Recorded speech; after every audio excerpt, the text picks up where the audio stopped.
Funda Abagwebi chapter 7 verse number 1.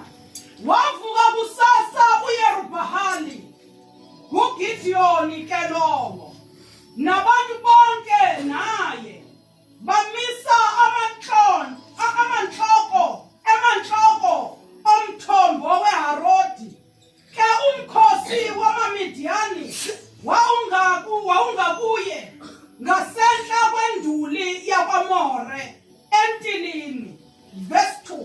Wathi uyapha uGidiyoni, baninzi abantu abanawe kunokuba ndiwanikele amaMidiyani esandleni sabo, hleze amaSirayeli aqhayise athi sisindiswe sisandla sethu.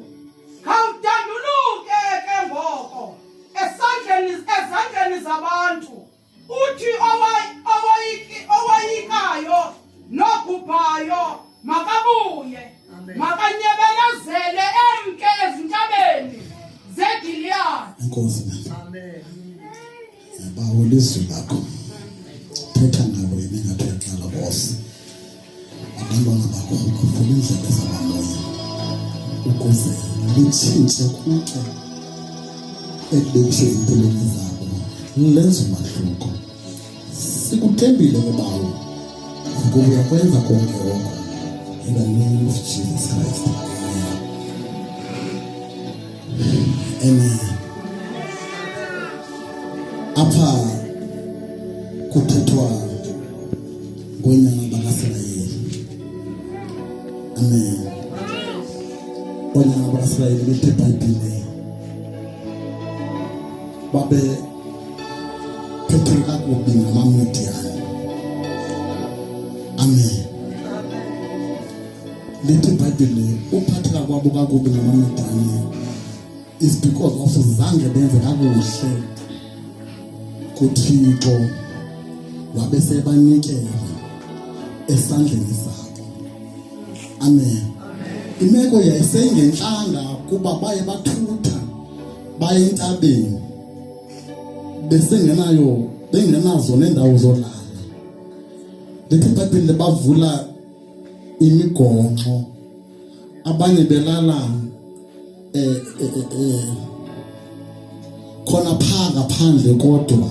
Amen.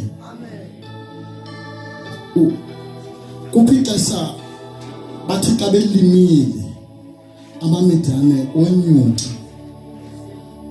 afika tshabalalise kwanto abayilimileyo, kwanto edliwayo yabo.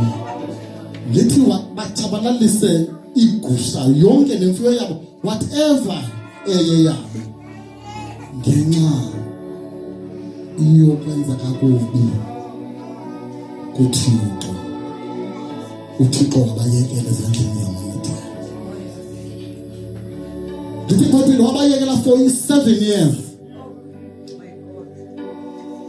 Bathe xa bebona uba ngoku sebebhikile baphelile, abananto zolala, abananto zokutya, abanantoni, babuya bakhala kuYesu. Wathi uYesu kubi nguYesu ovayo, unguYesu oxolelayo. Wathuma indoda engumprofeti ukuba hamba yepha umaSirayeli, ufika waxelela uba isizathu soba babe kule ngxaki bakuyo babakhuphe yiphutha, ngabakunika umhlaba wama-Amori, ngabaxelela ukuba ningabakhonza banoThixo balama-Amori, bona baliphulaphula ilizwe likaThixo. Ngunobangela woba babe kanti bakule ngxaki bakuyo namhlanje. Ndafanele nisithi phayendini obawo sincede singakwenza okubi phakathi kwamehlo kaThixo, ukuba ngaba ingathi ibe kanti iphelela kule ndawo iphelela kuyo. Wathi uThixo kubi nguThixo ovayo, wathumela isithunywa sakhe sehla sazezantsi. Lithi iBhayibheli safika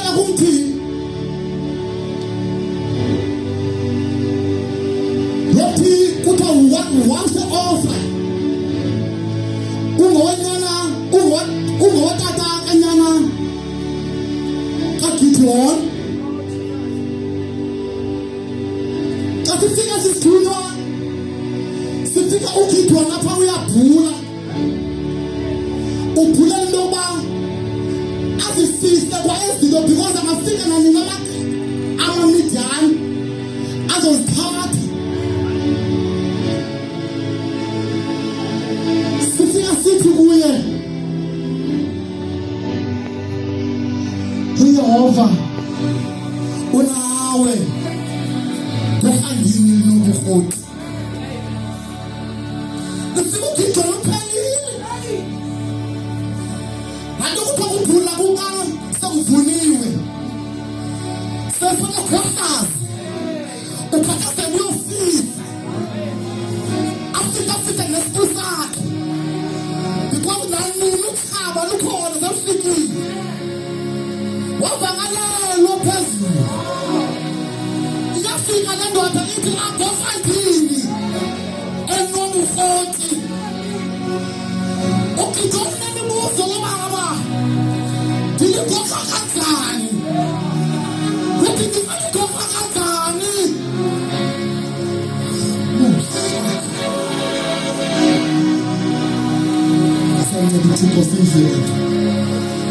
Amen. Abantu bakwazi ukubhekabheka. Abantu bakwazi ukusayina. Abantu bakwazi ukuyisiwe. Kudala sokuthiwa. Nawufika uThixo. uThixo. Kuhambeni. Esinobuhoti. Asisithanda ngalamandla. Unawo Thixo. Ukuhamba ngalamandla nawo. Kuhambeni nobuhoti.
Ukuba nguwe Nkosi lo uthetha nawe ndicela ungondezile imiqondiso. Hey Kristu baba, mingaphi imiqondiso akwenzela yona uThixo? Mingaphi izinto azenza kuwe uThixo? Mingaphi indaba kudlulisa kuwe uThixo? Ngoba namhlanje usakubonayo manje. Ngihamba ngalamandla nawe. Zininzi izinto akudlulise kuwe uThixo endiyazazi. Kudala balungcina ngazo apha ngaphambili. Kodwa namhlanje uzaphawulana manje. Mina ngizothi hamba ngalamandla nawe gohandini. Elilobuhoti. Bakoyisizono. Izulwane ingenelo. Noma bakwenzeni izono. Izulwane ithethe lonto. Izulu lithatha lebo yabakhupha amasibele. Esandleni samamidiyani.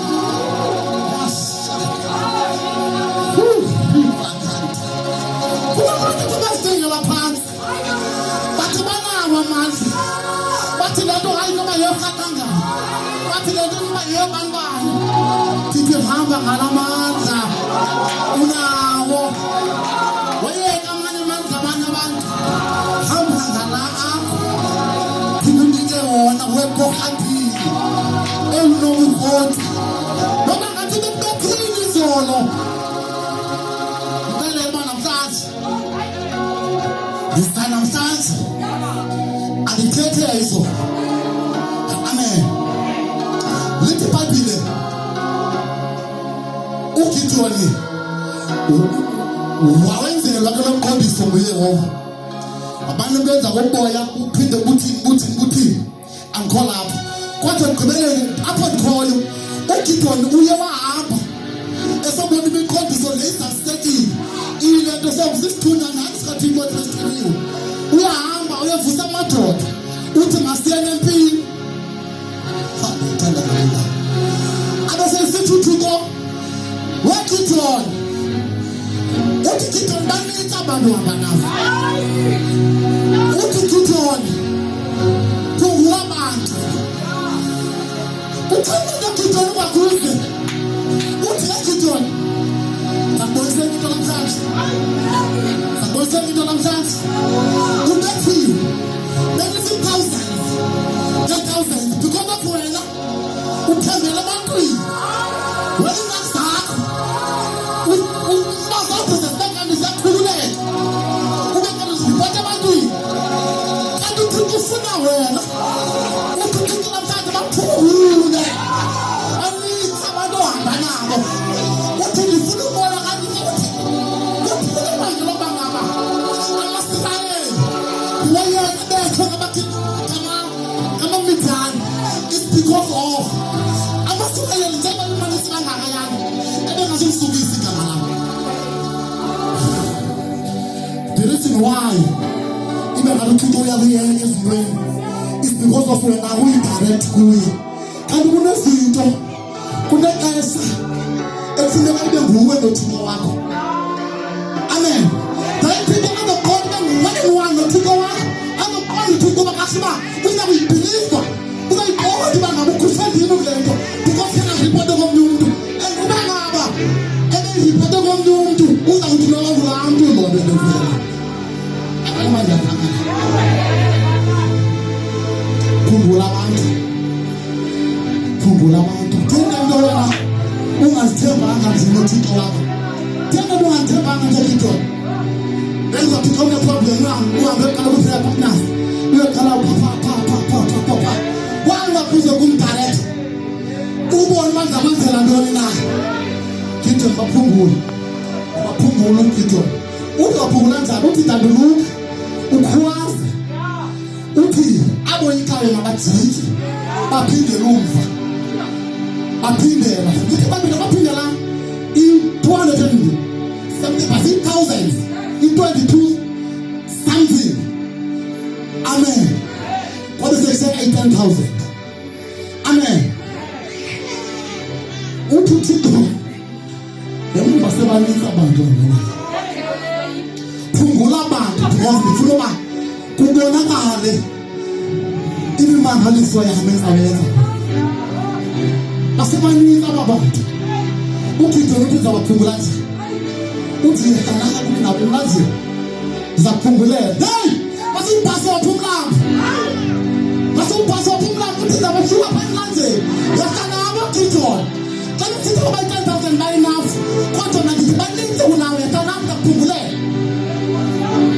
ndifuna uzuliseke igama ngenxa yakho Gidiyoni zakhupha kule nto Gidiyoni wasenabo Gidiyoni wayengabe emlanjeni abesika emlanjeni uthi ngoku behlala uthi abanye bangasele kwenza bakayaqhabaxhathisa abanye baguqe ngamathuba amen abesesithi kuye jonga Gidiyoni ababona bekhalisa besendento benza ngabona bazahamba nawe i-200 leyo engesejikile uthi bajikise babheke phezulu bahamba nawe nale 300 yabantu ngizakubonisa enye into ke ngoku namhlanje yoba ngabo andibafuni abantu bayandilibazisa abantu kuwe ndithi Because of susabantu abaza kulibazisa. Susabantu abazawukisa intinga kaThixo because uThixo pha ufuna masaka. uThixo kahambi nge-quantity. uThixo ufuna i-quality. Thixo ngiphatha konke lokho okudala ngelahlale ngelabantu. Kuloba kuzagcwala imfukumfuku yonke ezakukhipha inkonzo. Musaka. Kunobantu kuloba kugcwala abantu abangobantu. uThixo ngakhe kulo 300 leyo uthi bohlule. uthi bohlule. Musaka. uThixo ngakhe ukuba ngifuna lapha enkonzweni kuthi kamsa limfazwe nawo kusekhethwe ngoku abantu abazakubo kuyoyisa nenkazo abantu bezulu bakhethelwe izulu bakhethwa ngukitho bakhethwa ngani. uThixo ngakhe ukuhlula kwakho no ngayitshela lento ngayifanisa nalapha enkonzweni. Postila amelapha azivisa inkonzo nabo Thabaleza nabo mama imfika senkonzo uthi uThabalunga ngelapha nabo tata benkonzo abantu banequality nabo abaprofeti nabo badukona ngoba befundisa ziyohlula izinto ukuze zikwazi usebenza. ziyohlula izinto ukuze zikwazi usebenza. unyuka nabo iThabalunga lazi ngezansi unabo wenza njengoba wathi ize bevukele. Kunento engiyinotisayo xa kusiliwa into zeswede andiziboni. iswede andiziboni but ndibona amandla kaThixo asebenze emazweni because unobangela apho uThixo ukitho baphungula abantu bafuna yasebenza nzima but kufuna ukusebenza amandla kaThixo. uThixo uhamba noJoshua unobangela bangithi uhamba noJoshua uthi uJoshua makahambe bafika pha bajikeleza esitolo sokujikeleza ka-7 then bakhelise izakhona ezinto zakhona isihambele xa befika phanyako kuzawindomo zejeriko bafa abantu ngathi zimpukane. Nangoku iyenzekileyo kakusetyenziswe amandla pha uthe sokohlulwa wathi maka nizofika phaa ekugqibeleni nikhalise iithambezi ndizokuthi uthaba ludifitwe yi-worship. Let's worship God. Let's worship God. Once you worship God luzawubaleka uthaba. Akufuneki amabhekebheke. Imeseji namhlanje ithi hamba ngalamandlu lawo gohadini. Yes zibehlele zo nawe thaba zibehlele nje bayeke bona bathethe ngazo. uThixo uzothi kuwe namhlanje hamba ngalamandlu lawo uyohlangula amaSirayeli.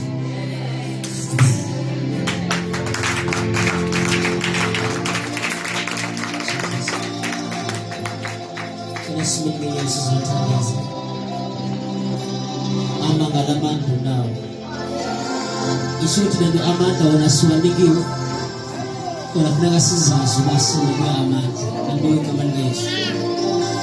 Isithunywa asizanga nanto oyi-different kuGideon kodwa simxelele uba makahambe ngalamandla anawo ayosindisa u-Israyeli. Usindiso luka-Israyeli belukuGideon, uGideon oligwala andibonge igama likaYesu. Then uThixo akambonanga ngendlela uGideon azibona ngayo. So noba sizothandaza njengehala sinone prayer specific kuThixo uba Lord help us sizibone ngale ndlela osibona ngayo, because noba sinawo amandla kodwa uba singaziboni ngale ndlela uThixo asibona ngayo sofana noGideon siphula ingqolowa soyike sizifihle kodwa sibe sigcwaliswe amandla kaThixo. Kodwa uba singazibona ngale ndlela uThixo asibona ngayo sithi Thixo ndifuna uba ndiyazi uba ndiyilento othi wena ndiyiyo. Alibo kwigama likaYesu. Sizothandaza namhlanje mini egameni likaYesu. Ndikhangela ingoma ikeyboard yami iyandibaleka. Hallelujah. Let's get ready to pray. Uba Thixo help us sizibone ngale ndlela wena osibona ngayo. Esiba sizohamba ngamandla uThixo asinike wona. Kubalekile ukuyazi uba unamandla. That is why iBhayibheli lithi makathi lo awiki athi ndinamandla. Alibo kwigama likaYesu. Siyabonakala ubangcwele amandla kaThixo ahlele evalelwe ngaphakathi kwethu. Noba ungasifilisa uwiki kodwa awukho weak. That is why iBhayibheli lithi yitsho uthi ndinamandla. Amen. Alibo kwigama likaYesu. Cela ngisivule umlomo ngesithandaze. Father siyabonga